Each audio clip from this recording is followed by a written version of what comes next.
جبکہ عرب میں باندیوں کا جو مسئلہ تھا، غلاموں کی جو حیثیت تھی وہ ناقابل بیان حیثیت تھی۔ کوئی غلاموں کو باندیوں کو خادم میں نہیں لاتا، غلاموں کا باندیوں کا شریعت میں معاشرے میں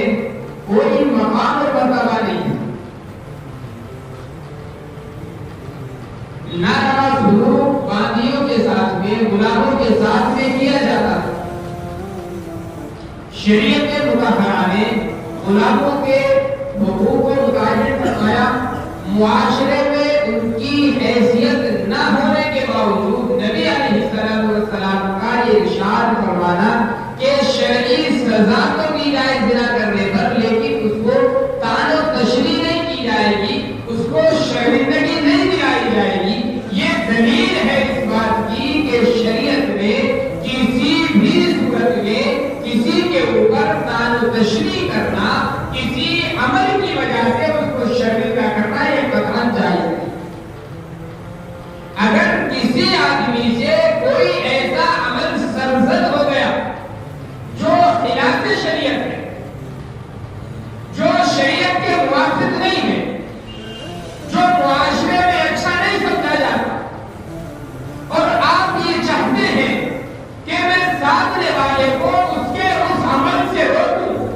اس کے اس عمل سے منع کروں، شریعت نے اجازت نہیں دی کہ آپ بھلے مجمع کے اندر اس آدمی کو اس کے عمل پر قطعاً اجازت نہیں۔ اور اگر ہم کسی آدمی کو کسی کے عمل پر بھلے مجمع میں ٹوک رہے ہیں کہ تم نے ایسا کیا اور یہ شریعت کے خلاف ہے، تو اس آدمی کا یہ نصیحت کرنا یہ بھی ناجائز پڑتا۔ شریعت اس بات کا تو تقاضا کرتی ہے، شریعت کے اندر یہ چیز تو مطلوب ہے کہ سامنے والے کو آپ کوئی عمل کرتا ہوا دیکھے تو اپنی طاقت کے وقت اس عمل سے اس کو روک دے۔ کوئی آدمی خلاف شریعت کوئی کام کر رہا ہے، آپ روک سکتے ہیں، آپ روک دیں، نصیحت کے ذریعے آپ روک سکتے ہیں تو نصیحت کریں، لیکن بھرے مجمع میں نصیحت کے نام پر اس آدمی کو شرمندہ کرنے کی شریعت نے اجازت دی۔ آقا علیہ السلام کی بے شمار احادیث ہیں جن سے یہ پتہ چلتا ہے کہ نبی علیہ السلام نے مختلف صحابہ کرام کو کسی عمل پر نکیر فرمائی، کسی عمل سے منع فرمایا۔ آپ کے کانوں میں کسی صحابی کا کوئی عمل خلاف شریعت پہنچا، خلاف ادب کوئی عمل نبی علیہ السلام کے کانوں میں پڑا، آقا علیہ السلام نے مسجد مبارکہ کے اندر، مسجد نبوی کے اندر خطبہ دیا، تقریر فرمائی اور صحابہ کرام کو اس عمل سے منع فرمایا، لیکن ایک بھی حدیث میں ایسا نہیں کہ کسی صحابی کا نام لے کر نبی علیہ السلام نے فرما دیا کہ تم نے ایسا عمل کیا۔ آقا علیہ السلام کے کانوں میں جب کسی کے متعلق کوئی بات پہنچتی تھی، معلوم ہوتا تھا فلاں آدمی کسی عمل کے اندر مبتلا ہے، آقا علیہ السلام منبر پر تشریف فرما ہوتے تھے اور ایک جملہ ارشاد فرماتے تھے، لوگوں کو کیا ہو گیا کہ فلاں عمل ہو کرتے ہیں، اشارہ نہیں کسی کی طرف، کسی کو نام لے کر شرمندہ نہیں کیا گیا، عام بات نبی علیہ السلام نے بیان فرمائی۔ دارالعلوم دیوبند کے شیخ الحدیث گزرے، بہت سی مرتبہ اللہ تبارک و تعالیٰ بعض بندوں کو ایسے مقام پر اللہ پہنچا دیتا ہے کہ بندوں کے بہت سارے اعمال ان کے سامنے ظاہر ہو جاتے، بڑے نیک اللہ والے تھے، کسی بھی گنہگار کو دیکھ کر انہیں اندازہ ہو جاتا تھا فلاں آدمی نے بڑا گناہ کیا۔ ایک مرتبہ دارالحدیث میں تشریف لائے، بخاری شریف کا درس تھا،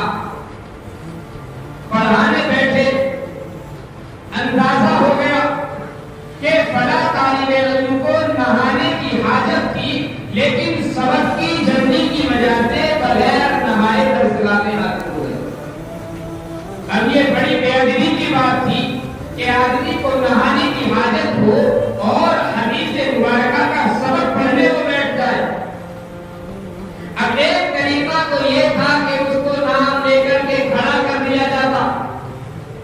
در جگہ سے بھگا دیا جاتا، ہم جیسا ہوگا تو یہی کرے گا۔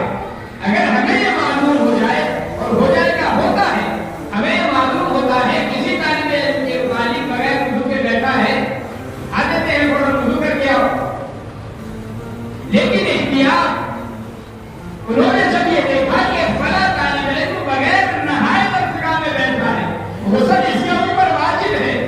لیکن سبق میں ناغہ نہ ہو جائے، سبق میں غیر حاضری نہ ہو جائے، اس وجہ سے درسگاہ میں حاضر ہو گیا۔ اب دو صورتیں، یا تو آپ سبق پڑھاتے،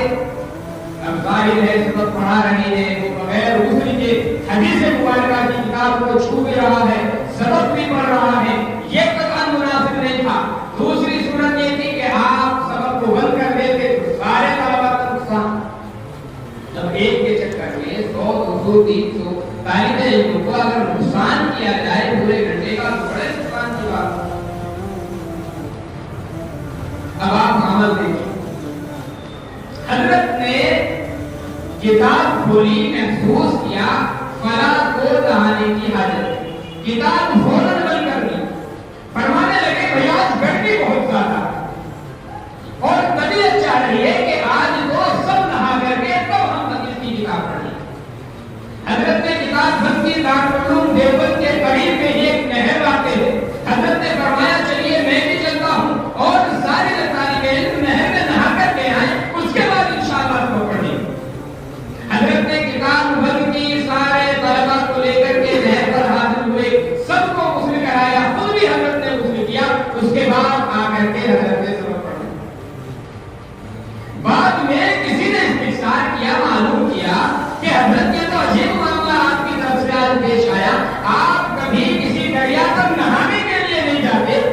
پھر آج یہ عجیب و غریب معاملہ کیسے پیش آیا؟ آج آپ کی طبیعت کیسی کی کہ نہر میں نہانے کے لیے؟ تب حضرت نے کسی سے اس کا تذکرہ کروایا کہ بھئی معاملہ یہ تھا، اگر میں تنہا اس طالب علم کو اٹھاتا تو اس کی شرمندگی ہو رہی تھی، سارے طالب علموں کو اگر میں نہانے کا حکم دے دیتا تو غسل خانوں میں گھنٹوں لائن میں لگے رہتے تو سبق کیسے ہوتا؟ اس لیے میں نے مناسب یہ سمجھا کہ ایک ساتھ سب جا کر کے دریا میں نہا لے، وہ آدمی، وہ طالب علم بھی بغیر غسل کے حدیث کی کتاب پڑھنے کے گناہ سے بچ جائے گا اور میرا سبق کا نقصان بھی ہوگا۔ یہ احتیاط ہوتی ہے ان لوگوں کے دلوں میں، جن کے دلوں کے اندر خوف خدا۔ ہم کسی کے کسی عمل پر کان تشنی کر رہے ہوں، کسی کو بھرے مجمع میں شرمندہ کر رہے ہوں، کسی کے عمل کو اجاگر کر رہے ہوں، ہم ایک لمحے کے لیے ذرا اپنے ذات کے اندر جھانک کر کے دیکھیں میرے کتنے اعمال ہیں اللہ تبارک و تعالیٰ نے جن اعمال پر پردہ پوشی کر رات کی تنہائیوں کے کتنے میرے عمل۔ اگر صبح کو میرے ماں باپ کو، میرے بھائی بہن کو، میرے بہن پڑوسیوں کو معلوم ہو جائے میرا عمل، مجھے سب چھپانے کی جگہ کہیں نہ ملے، لیکن میرے رب کا کتنا بڑا کرم ہے،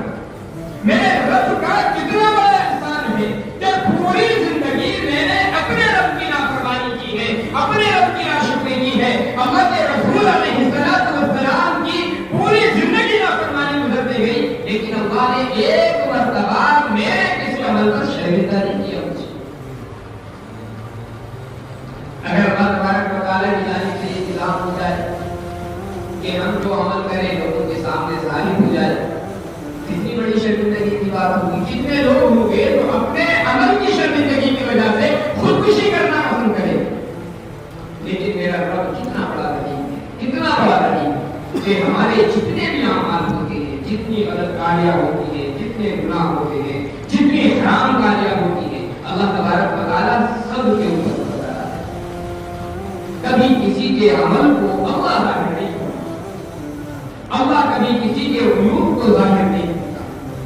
ہم کسی کے عمل کو دیکھ کر کے اسے شرمندہ کرنے لگے، اس پر کام تشنی کرنے لگے،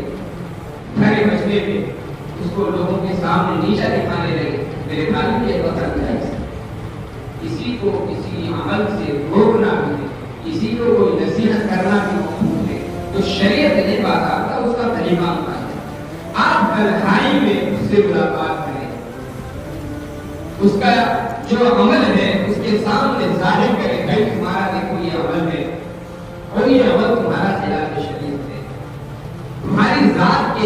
عمل مناسب نہیں ہے. انشاءاللہ امید یہ ہے کہ آپ کی اس تنہائی کی نصیحت کی وجہ سے وہ برے اعمال سے ہٹ جائے. بس اب بات ہوتا یہ ہے کہ آدمی کبھی کبھی نصیحت تو کرتا ہے لیکن نصیحت کے ساتھ میں سامنے والے کو شرمندگی کا احساس بھی دلاتا ہے. اس کا نتیجہ یہ ہوتا ہے کہ آدمی کبھی ضد میں آ کر کے اور زیادہ بے گناہ اور اگر کوئی ضد میں آ کر کے گناہ کر رہا ہے ظاہر ہے گناہ کرنے والے پر تو گناہ کا عذاب ہے گناہ کا بوال ہے لیکن جو کہ ہم سبب بن گئے ہیں ضد جو اس کے اندر پیدا ہو تو ہماری وجہ سے پیدا ہو اس لیے کہیں نہ کہیں میرے بھائیوں ہم بھی اس کے گناہ کے اندر شریک ہیں. اس لیے شریعت مطہرہ نے عذاب کا ایک فرمایا ہے کہ کسی کو لعن طعن نہیں کیا جائے کسی کو لعن تشریح نہیں کیا جائے. گزشتہ ہفتے بھی میں نے آپ حضرات کے سامنے وہ روایت سنائی تھی حضرت حذیفہ رضی اللہ تعالیٰ عنہ کی روایت کہ جب کوئی بندہ کسی پر لعن تشریح کرتا ہے لعن طعن کرتا ہے بددعائیہ جملے کسی کے لیے استعمال کرتا ہے وہ جملے آسمانوں پر جا کر کے ٹکراتے ہیں آسمان کے دروازے بند ہوتے ہیں زمین پر آتے ہیں زمین کے دروازے بند ہوتے ہیں تو وہ جملے بھٹکتے رہتے ہیں ادھر ادھر. جب کہیں جگہ نہیں ملتی تو جس آدمی کے لیے وہ جملے کہے گئے اس آدمی پر جاتے ہیں. اگر وہ واقعی اس لعن طعن کا اس طعن و تشریح کا مستحق تھا تو اس کے اوپر واقع ہو جاتے ہیں اور اگر